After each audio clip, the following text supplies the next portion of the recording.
분쟁이 있게 되고 보험금을 못 받게 됩니다.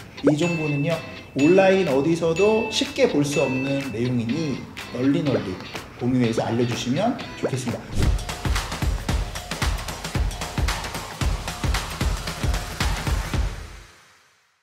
안녕하세요 여러분, 보험명의 정도토입니다. 많은 분들이 직장 건강검진이나 개인적인 건강관리를 위해서 위내시경이나 대장내시경을 많이들 받으십니다.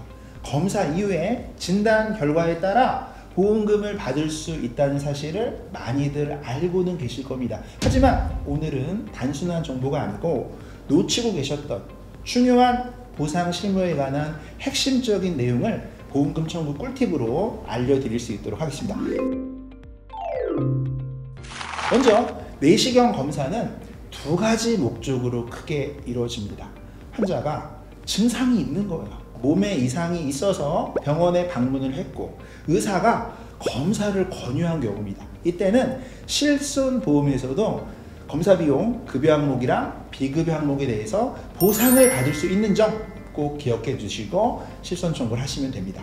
그런데 건강검진을 하기 위한 검사도 있어요. 특별한 증상이 없는 경우예요. 그래서 이런 경우에 만약에 내시경 검사를 하셔도 약관상에서 보상하지 아니하는 항목입니다. 그래서 실손 청구는 대상이 될 수 없습니다. 하지만 건강검진을 하다가 우연치 않게 용종을 발견하게 되는 경우들이 아주 흔합니다. 용종 제거는 단순한 건강검진이 아니에요.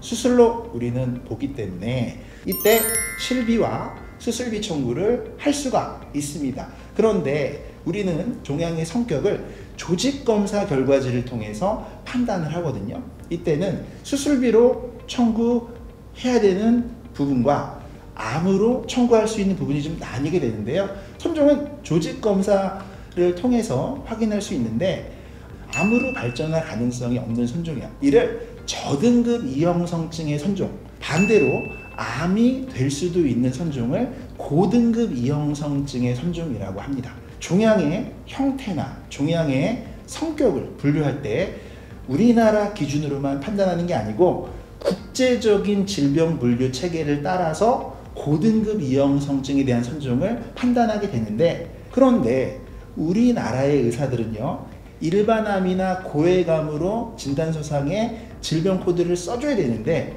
제자리암으로 코드를 써주는 경우도 있고요. 이때는 일반암이나 고액암에 대한 보험금을 절대로 받을 수가 없게 됩니다. 그래서 반드시 조직검사 결과지를 여러분들은 검토하셔가지고 고등급 이형성증의 선종을 제거를 했다면 질병 분류의 코드를 변경 요청을 반드시 하셔야 됩니다. 이처럼 질병 코드를 변경하는 방법은 일반적인 사항은 아니고 전문가의 도움을 좀 받을 수도 있으니 이 정도 기억해 두시면 굉장히 좋을 것 같습니다.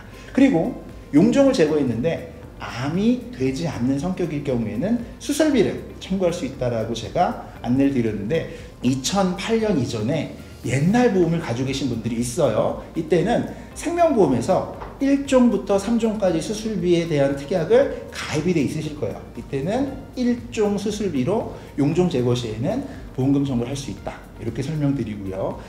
2008년 이후에는 1호종 수술비로 수술비가 좀 나뉘게 됩니다. 이때는 용종 제거는 2종 수술비에서 보험금을 청구할 수가 있습니다. 그리고 가입하고 계신 보험들 중에서 질병 수술비나 여성 부인과 수술비, 생활질환 수술비 또는 양성신생물 특약, 이런 것들은 놓치지 마시고 숨어있는 특약이 있는지 확인하셔가지고 놓치는 보험금 없이 청구를 하시면 굉장히 도움이 될 거고요. 그래서 위 내시경이나 대장 내시경을 해서 혹시라도 용종이나 선종이나 폴립을 제거하셨다면 놓친 보험금, 실비와 수술비, 거기다 암진단비까지 꼭 챙겨서 청구하시면 좋겠고요. 오늘 영상이 도움이 되셨다면 구독과 좋아요, 알림 설정까지 꼭 부탁을 드리겠고요. 다음에도 더 유익한 정보, 새로운 정보를 가지고 여러분들 좋은 정보로 찾아뵐 수 있도록 하겠습니다. 저는 보험명의 정도사였습니다. 감사합니다.